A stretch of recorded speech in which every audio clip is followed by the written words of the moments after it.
Hello, everyone. I'm Rohit Pandey. I'm from the Augmented Perception team at Google, and I'm going to be presenting some of our recent work on neural rendering for dynamic performance capture. So, a quick outline of our talk. I'm going to talk about what is dynamic performance capture, why it's useful, what are its applications. Then I'll get into a brief overview of neural rendering methods for dynamic performance capture that apply to people. And we had a recent STAR report at Eurographics, which goes into depth on this topic, and I encourage you to look at it. I'll do a brief recap of certain past methods of ours. For example, Looking Good, which was published at SIGGRAPH Asia in 2018, and Simply Looking Good, also known as volumetric capture of humans with a single RGBD camera via semi-parametric learning, which was a CVPR 2019 paper. Don't ask me why we decided to call it that long name. I have trouble remembering it myself now, but internally we call it Simply Looking Good. Then I'll talk about some extensions of Looking Good, which I'm calling Looking Good plus plus here. And finally, I'll get into some of our latest work called Deep Relightable Textures, or Deep Relightables, and how we push the boundaries on neural rendering over here with a method that can synthesize new viewpoints and new lighting conditions and generalizes to people, to different identities and people under motion. Finally, I'll tease some in the wild applications of being able to use neural rendered data as ground truth for several problems.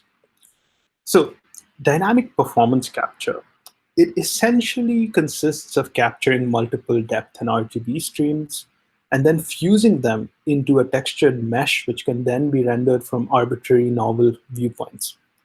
The video that you see here is from Relightables, our latest offline reconstruction pipeline, which was published at SIGGRAPH Asia in 2019. And once you have such a mesh, this can be used for several different things. For example, it could be used as content for viewing in AR and VR. It can be used for communication and telepresence-like scenarios. But something that's been really interesting to us of late is how we can use these to generate more and better ground truth for training machine learning pipelines for several applications that are then to be run in the wild. So here's a traditional capture and reconstruction pipeline. You have these input images and RGB streams, which are typically from multiple camera viewpoints around the person. They are fused into a mesh with a certain parameterization and a certain UV texture map.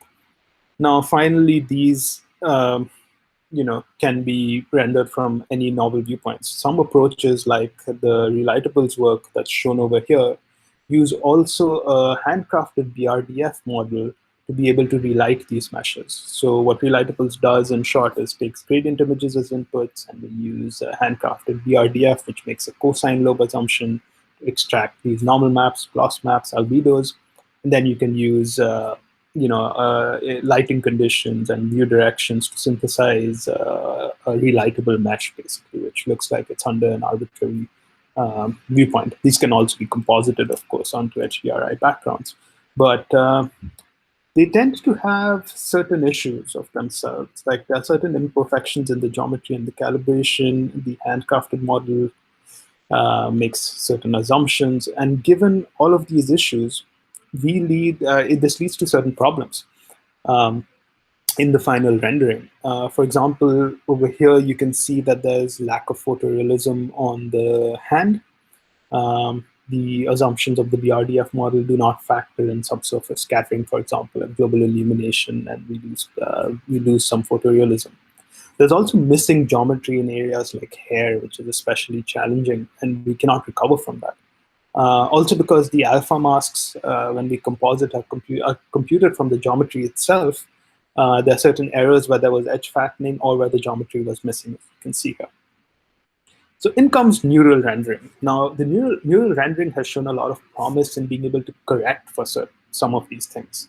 What I'm showing here is a subset of this table that we had in our STAR report, where the contents are people. So P over here indicates person. Now, I wanted to show you the kind of things that have been explored so far. If you look at the controllable parameters, most of them are camera, which is C here, and camera and pose. So certain approaches only allow free viewpoint renderings, and certain approaches can also change the pose. There's also an entire second subset of approaches which allows only control of lighting.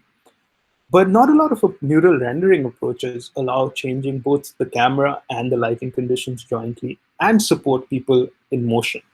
And we'll talk about that in the deep relightable section of this talk. Quick recap of looking good. So the idea here was quite simple.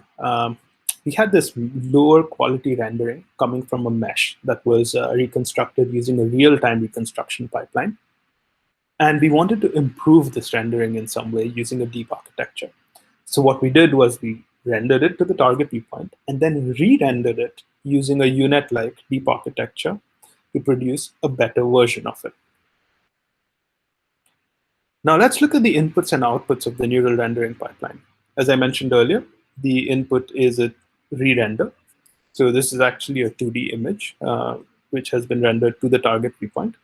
This goes into the neural rendering network, which is a UNet with skip connections, and produces a mask and an RGB image.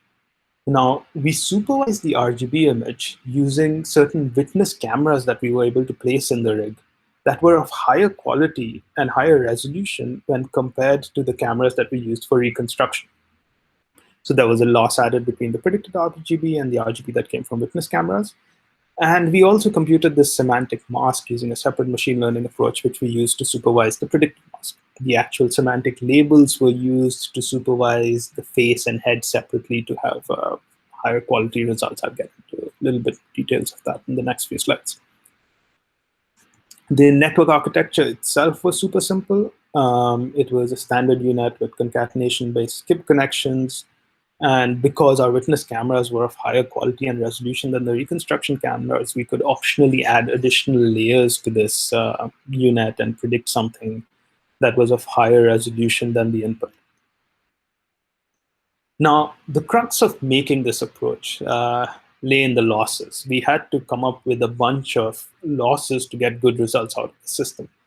Now, this wasn't because the problem is inherently hard. This was because the data was very hard. There were a bunch of issues with our ground truth masks. Our meshes were of very low resolution. There was a lot of missing geometry. And even in the upper body use case that we talk about in the paper, we used only a single camera. So what are these losses? In addition to the standard reconstruction loss, which was a reconstruction loss in feature space, in VGG feature space, we added a mask loss.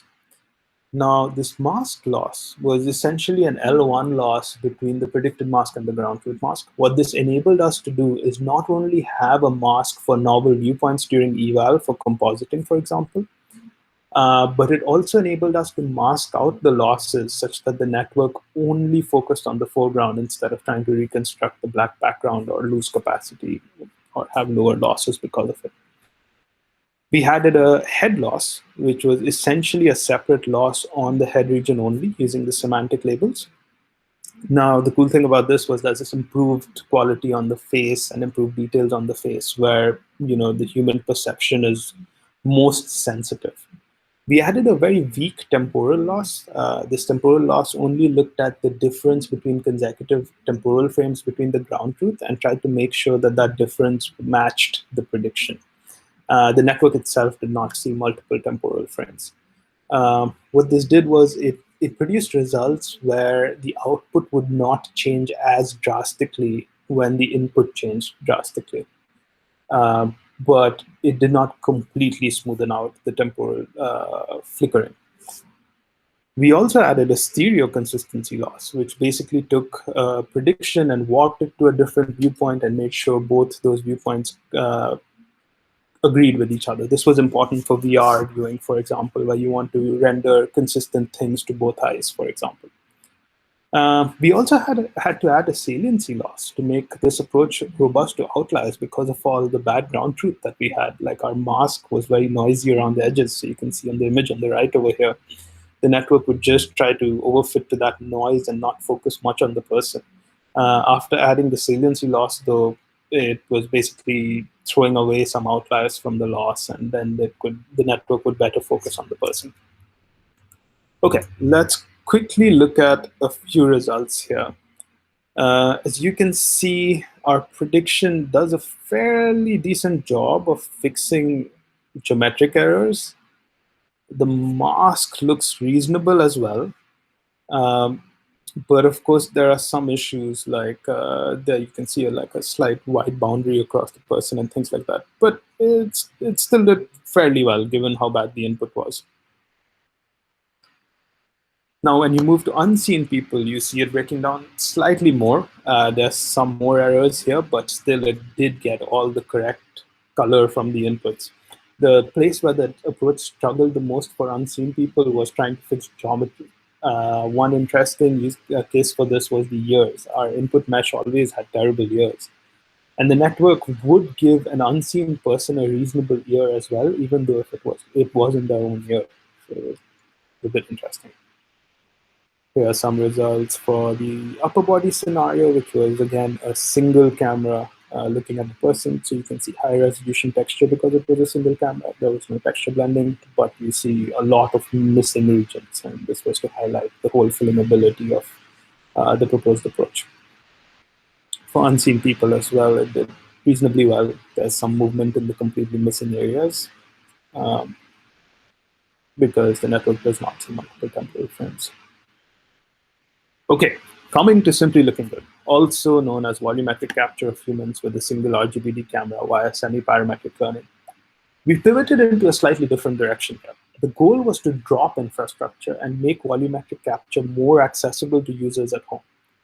How do we do this? We wanted to reduce the multi-view setup to a single camera. Now, the issue with a single camera is that the viewpoint that you're looking at the person from, when you're looking at their face, you have no idea what their back looks like.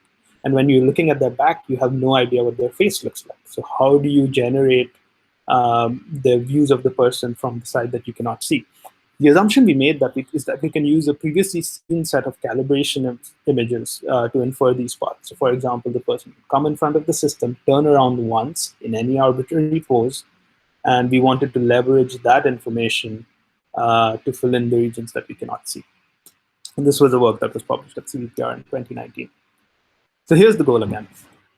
In the most extreme case, we wanted to look at the back of the person and be able to synthesize all these other views of the person. And we basically wanted to see if this was possible. In fact, it was. One of these images is a predicted image.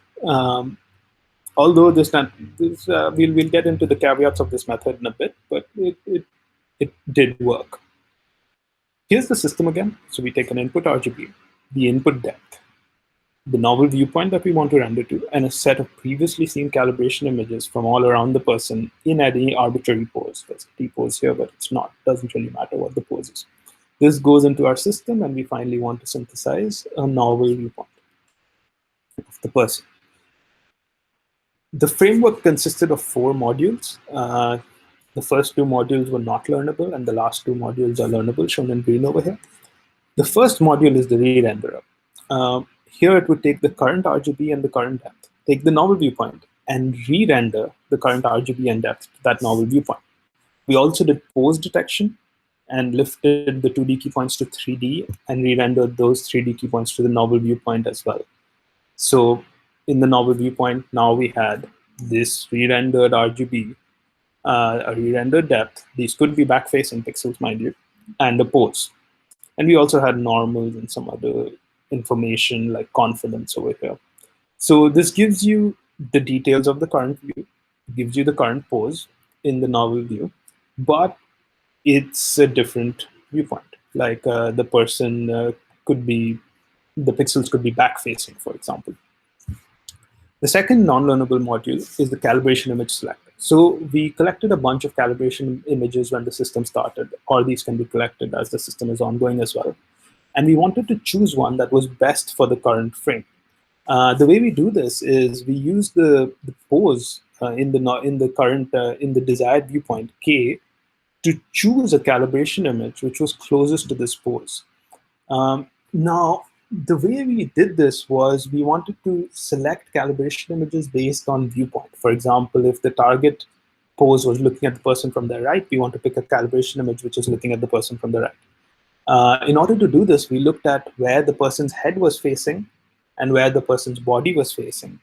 Um, and since we had 3D key points for both and more than 3D key points for both, we could compute a vector on which direction they were looking at. Based on this, we picked the best calibration image.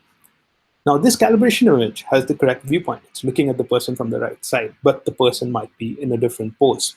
So the calibration image warper, its responsibility was to take the desired pose and transform this calibration image into that pose. Finally, the neural blender takes the transformed image from the calibration image warper and the re-rendered outputs from the first module and tries to blend all this information in a learned fashion to produce the final output. I'm not going to go into too many details of each one of these, but we used an out-of-the-box pose detector from Google for the pose detection. Anastasia from our team did a lot of work around this. The calibration image selector, as I mentioned, had two terms for the head and torso based on the view direction. And we added an additional term for the limbs. The limbs, mind you, have only 2 key points, so we could not compute the direction they were facing in, but we could compute in 2D the closeness to the desired pose. The calibration image warper essentially consisted of 2 units. The first unit was responsible for doing like a per part segmentation of the person. Then each of these parts were warped to their new positions, new 2D positions using a pre-computed transform. And once we had these warped RGBs and warped masks, we took the actual target key points and used another unit to blend all this information into the final RGB, which would then be in the correct pose.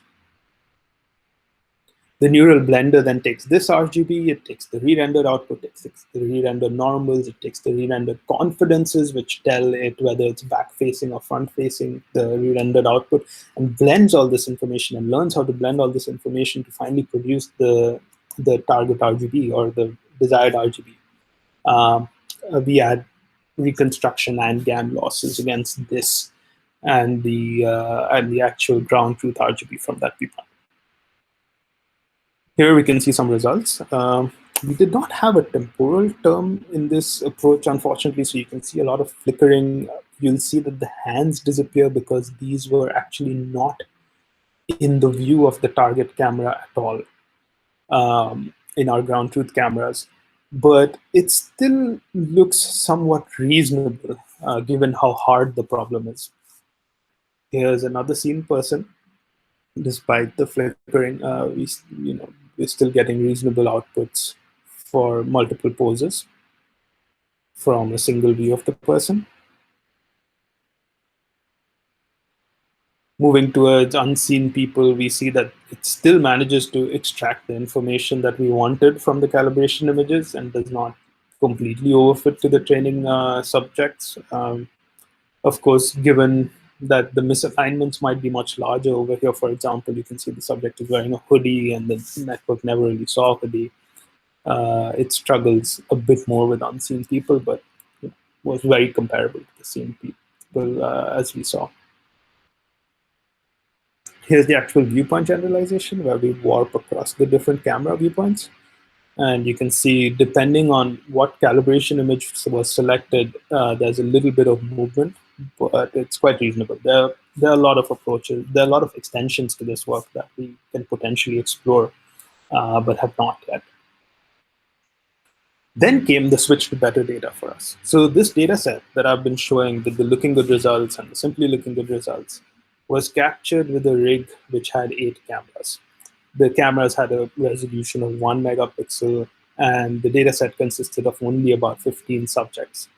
The actual reconstruction method we used for the mesh was motion diffusion from Du et al. In 2017, and this was a real-time reconstruction method, so the quality of the meshes was not that great. Our goal here was to explore a communication-like scenario, so it was important for us to be real-time. Then we switched to a new data set. We built a better rig, which had about 60 cameras. It had a light stage. It had 12 megapixel camera resolution. We went and collected a data set of about 70 people, and we used a much better reconstruction method, the relitables from Wu et al., which was published in 2019. So what does this earn us? Here's the difference, and it's a marked difference. This is the old mesh of Christoph, and it does not even look like him at this point if you compare it to the new mesh. Um, and the new mesh, you can see when compared to the ground truth, does lose a little bit of view-dependent effects because there's still texture blending. But you could say that it's fairly trivial at this point to go from the new mesh to the ground truth as compared to the old mesh that we had, if we were to neural render the ground truth or re-render this mesh in a looking good like approach. So that is the first thing that we explored, a looking good plus plus, if you will. Looking good on better input meshes and better ground truth. And it worked fine. It was a fairly trivial problem, and it worked great. But what we really wanted to explore was novel view synthesis in conjunction with relighting while the person can move. That was not something Looking Good could do. So how could we extend Looking Good to do relighting? The issue would be that we would now need a mesh rendered in the target lighting conditions, which could be a one light at a time image, or it could be the target lighting condition directly.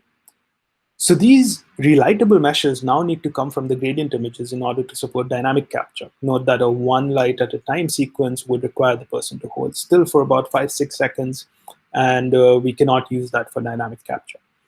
So we used the mesh from relightables and tried to re-render that.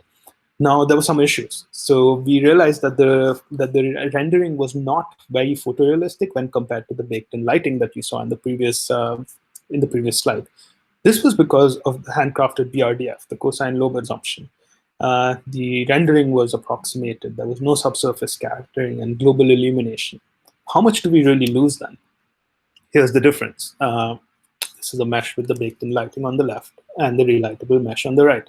And the relightable mesh does look a lot more uncanny when compared to the mesh with baked-in lighting.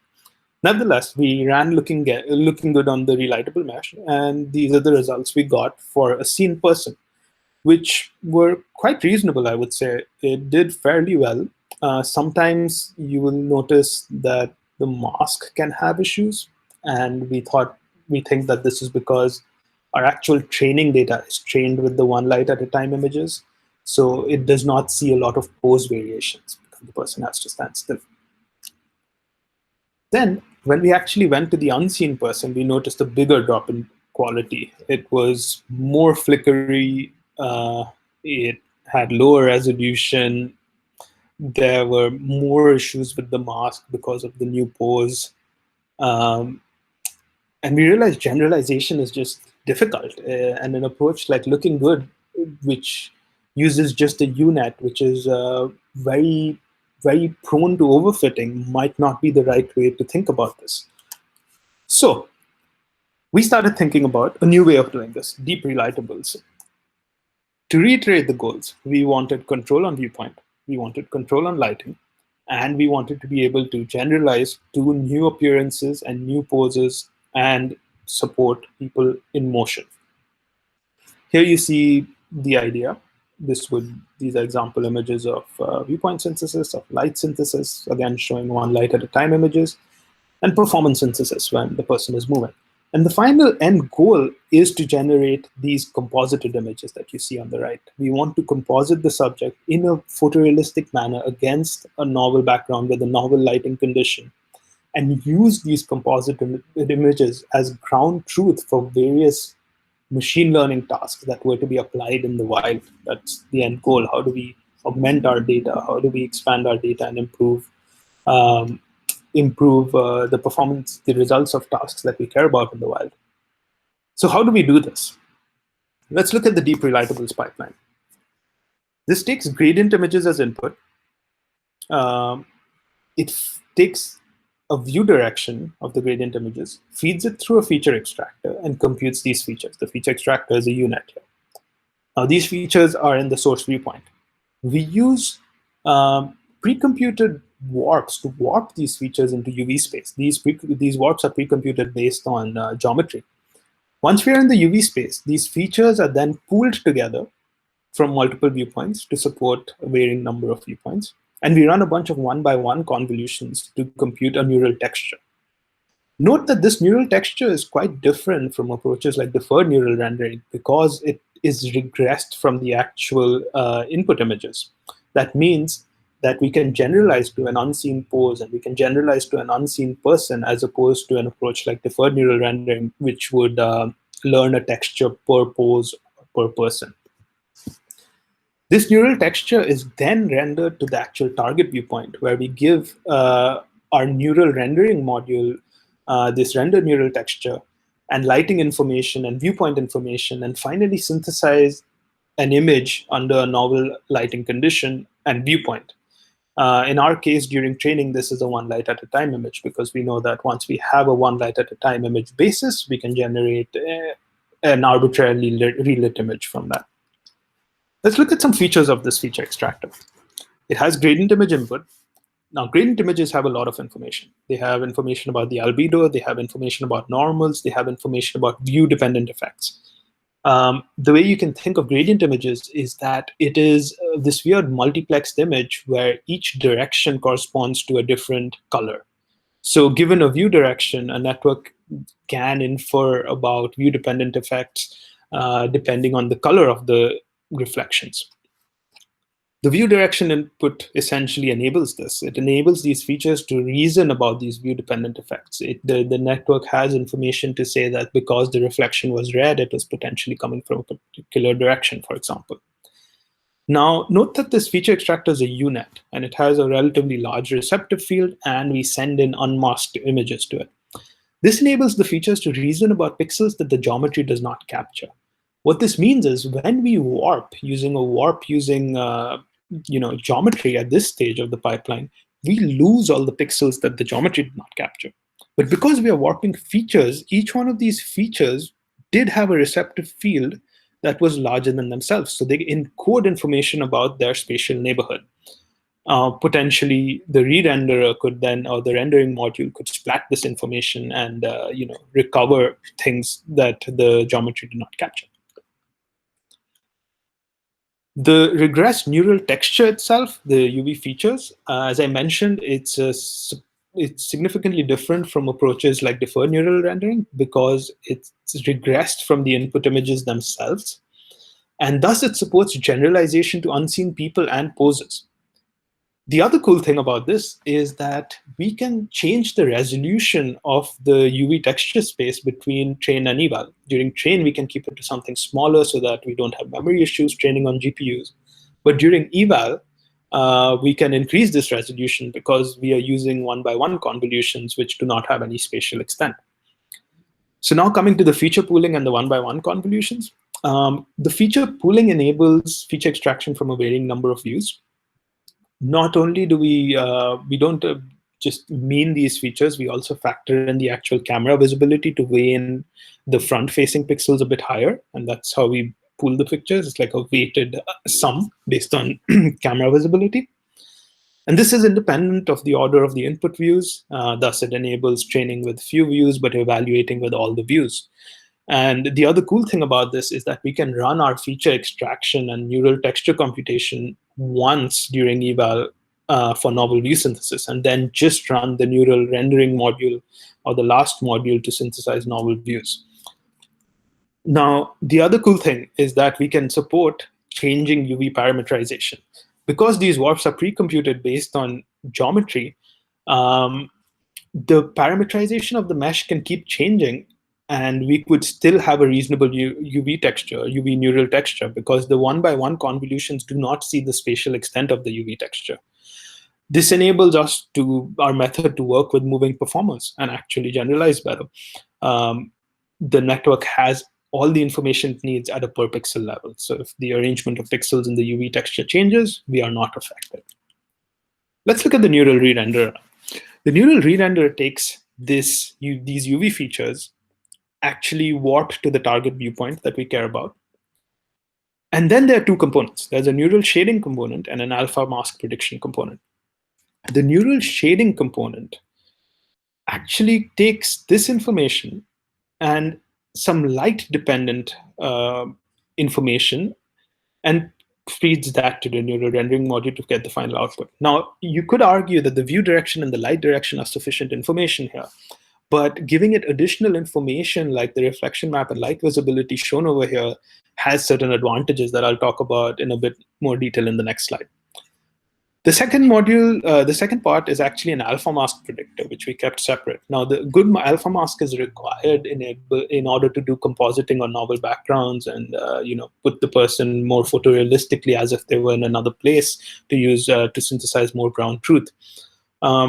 There's a lot of work that's been done in alpha mask prediction and in this community, and we did not leverage too much of it. We kept it simple for the purpose of this work, and we were still able to predict a pretty reasonable alpha mask. The actual ground truth alpha mask comes from a method which leverages a lot of the matting work in the community. Now, once we have the alpha mask and the neural shading inputs, we give this to a neural rendering component, and it finally produces the desired output. Let's look at a few features of the re-renderer. The view direction input enables reasoning of the view-dependent effects, much like it was for the feature extractor, as I mentioned. The light visibility input could be replaced with just a vector with the light direction, but giving a 2D visibility map, which shows the shading of the person, actually improves the quality of the results and the generalization of self-occlusions when we were looking at new people. Because this is basically because an input that's 2D just makes more sense to a neural network than a per pixel vector that you've repeated. Similarly, for the reflection map, this also improved the quality of specularities. The reflection map essentially it measures how close were the angles between the light direction and the normal and the view direction and the normal. So it basically synthesizes a specular map if you look at it. It does not take into account the actual material properties. We leave that for the network to infer. But again, yeah, we noticed that the reflection qualities were greatly improved using the reflection map, and the generalization of view-dependent effects to new people and new poses was also greatly improved.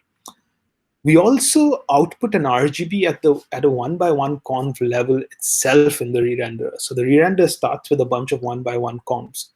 Now, the reason we did this was not only to validate that we had enough information to synthesize the RGB at a per pixel level, but also improve the generalization of RGB colors to new people and new poses. Because a UNet-like approach with spatial extent or with large receptive field is more prone to overfitting than an approach that uses 1x1 convs. And this indeed did help. So after producing an RGB at a 1x1 conv level, we took this produced RGB as well as the other inputs and fed it through a UNet to even further improve the results. The alpha mask prediction enables high quality compositing with HDRI backgrounds, as I mentioned, and the actual losses that we used were perceptual losses on the final re-rendered output. Now, the cool thing we noticed here was we could do some optional adversarial fine-tuning on a network that was already trained with perceptual losses, and the results would improve further. The interesting thing is that if we started with adversarial losses from the scratch, the results were not as good. And I guess this is because with full body data, the actual distribution of the data or the latent space for these discriminators becomes a little bit large. This is something we're still exploring. Let's look at some results then. So here are results with only view synthesis. And if you compare these to the results that you saw for Looking Good earlier, you will notice that these are much improved. Further, in a few slides ahead, I'm going to show a comparison with Looking Good and deferred neural rendering. You can see that it's very temporally stable. The view-dependent effects are correct. Now, let's look at illumination and viewpoint synthesis jointly. So these are three novel views, and we are synthesizing multiple light directions over here. You can see the results are fairly high quality. The reflections on the hair and the face are correct, and there is no flickering. Now we show that the approach is able to generalize to people in motion, that is in novel poses. Here you can see even though that the performer is moving and the viewpoint is changing, there are not many temporal artifacts, and the results are still of fairly high quality. Finally, we show all three things changing together.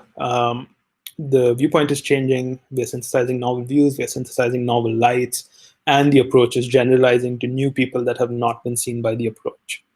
So again, I want to reiterate that this is the first neural re-rendering method that jointly synthesizes light and viewpoint while generalizing to people under new motions, or while generalizing to people under motion and generalizing to new people that the network has not seen before. Here we quickly show the alpha mask and what we get over the alpha mask computed from the mesh. And this actually has a significant impact when it comes to compositing and getting good quality compositing results, especially for regions like hair.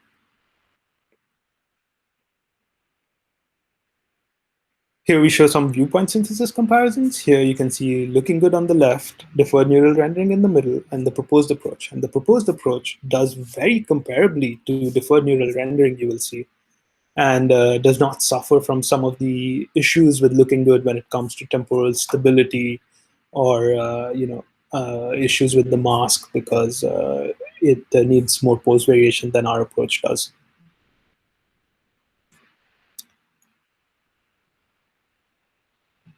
Oh, something to mention quickly is that there's this new cool work called NERF, which basically is a volumetric kind of approach, which uses an MLP to render things. And we also tried running a view synthesis experiment using this new approach. One thing we found that when it comes to very large resolutions, as is with our data, NERF was not able to synthesize the quality that our approach was. But this is still very preliminary. We are still exploring whether these volumetric-based approaches are better, or a UV texture space approach like the one we are talking about here is better with deep relitables or relightable textures. But yeah, I just want to throw this comparison in here to show you our current status with how far we've gotten with an approach like NERF. Still got a way to go before it reaches the quality of deep relitables. Here we show a comparison of light synthesis with deep reflectance fields with Meka et al. In 2019. Now, the major difference you'll notice here is that even though the quality of deep reflectance fields might be higher on the face, our self-occlusions tend to be better. This is because of the fact that we give it an explicitly calculated light visibility map, which helps the self-occlusions generalize much better to a person that the network has not seen before. And here we show some compositing results and comparing relitables to deep relitables and what we gain by using an approach like this. And you'll see significant improvements on the geometry. The texture is more photorealistic. You'll see better subsurface scattering, better alpha masks. So you can see the hair is better here. And we've managed to greatly increase the amount of photorealism compared to relitables. You can see the face is of better quality here, hair as well.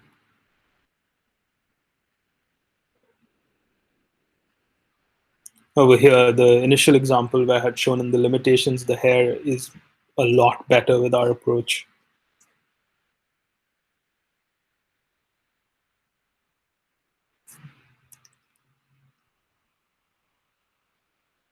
Okay, so coming back to the end goal. The end goal for us was to be able to use neural render data like this that had arbitrary lighting conditions and arbitrary backgrounds and worked on multiple people as data augmentation for machine learning methods in the wild. So we are able to synthesize more viewpoints from free viewpoint synthesis. We are able to synthesize arbitrary lighting conditions. We are able to composite the person on arbitrary backgrounds. And this neural rendering method is much better in terms of the state-of-the-art geometric pipelines in terms of photorealism, geometry, and alpha maps, as we have seen in the previous slides. So I wanted to tease some of the in-the-wild applications that we are playing around with for relighting, for light estimation, for alpha matting, for depth estimation, pose estimation. We've been taking a lot of our neural render data and using it as ground truth, and using this ground truth to train machine learning methods that are able to generalize to data outside the light stage, outside our setup, to in the wild. And over here, you'll see some examples of depth estimation in the bottom left here, lighting estimation in the bottom right here, and some images on the top right from our shadow removal paper that was accepted to SIGGRAPH earlier this year. We can also do pose estimation, and I cannot yet talk about all the things we're working on, but we're definitely working on extensions in all these directions, and hopefully we can share more of that with you in the future. With that, I'd like to thank you, and again, let you look at some results of the deep relitables method, of the relightable textures method that we call it, where we're doing illumination, synthesis, viewpoint synthesis, and we support in motion and compositing. Thank you very much. Again, I was Rohit Pandey, and feel free to email me with further questions.